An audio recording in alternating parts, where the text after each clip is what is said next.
Hi there. It's May 29th, 2023, and I'm Keith Leslie of NCM Investments. Today, I thought I'd do a quick review of the Canadian earnings season, given that it's now pretty much over.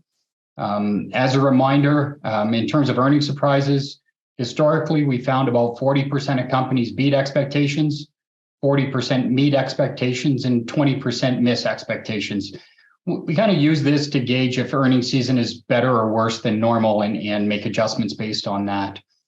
We'll start today with the TSX index. It's the old TSX 300. It's now about 230 names or so. As a whole, it was pretty good. It was a solid quarter with 47% of companies beating and only 18% missing, which is actually an excellent quarter. The one caveat is that it was pretty weak for the majority of the banks. They make up just under 20% of the index. And as a whole, they reported pretty weak numbers. There's something we're going to have to monitor going forward. Next, I thought we'd maybe break it down by size. If we look at the TSX 60, not surprisingly, the results were very similar with 47% beating, 17 missing. The mega cap portion of the Canadian market is usually near the average range, as many of the companies guide analyst expectations to the low end of what they think they can accomplish. So they're normally pretty good at matching expectations or beating them. It's a bit more volatile as we get into small and mid-cap stocks, as the range of estimates is wider and guidance and visibility is often not as good.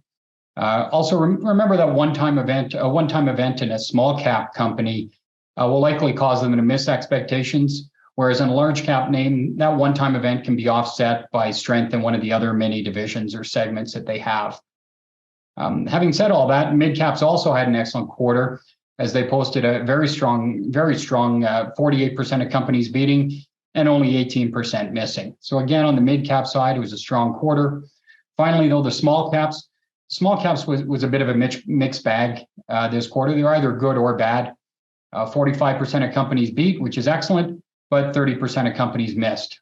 This isn't uncommon, but the small cap numbers just weren't quite as good as the larger cap companies.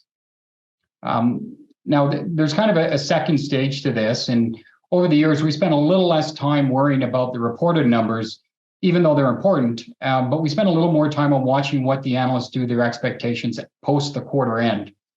Really what we're looking for, or one of the key indicators that I use, is to look at what percent of the companies that beat are also followed with upward revisions.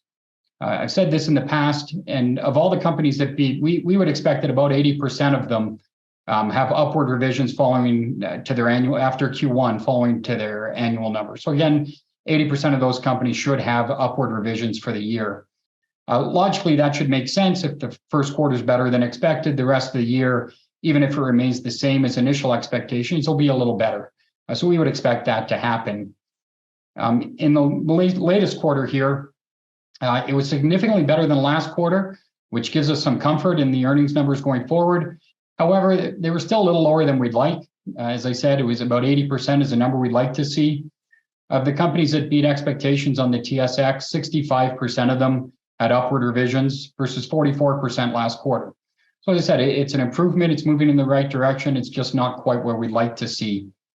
Also breaking that down by size, 79% of the large caps, so that number is right in line. 79% of the large caps had upward revisions, 60% of mid caps, and only 48% of small caps. Of the small caps that beat expectations had upward revisions. Again, they're all better, just a little light. So I guess in summary, to sum up the quarter, it was a solid quarter across the board in the Canadian market, with the exception of most of the Canadian banks. We saw improvement in the number of upward revisions, with earnings being relatively strong. TSX trading at only 13.5 times earnings, which is well below its historic range. I'm pretty optimistic about the rest of the year for the Canadian stock market. With that, I'll end it, and thanks for your time.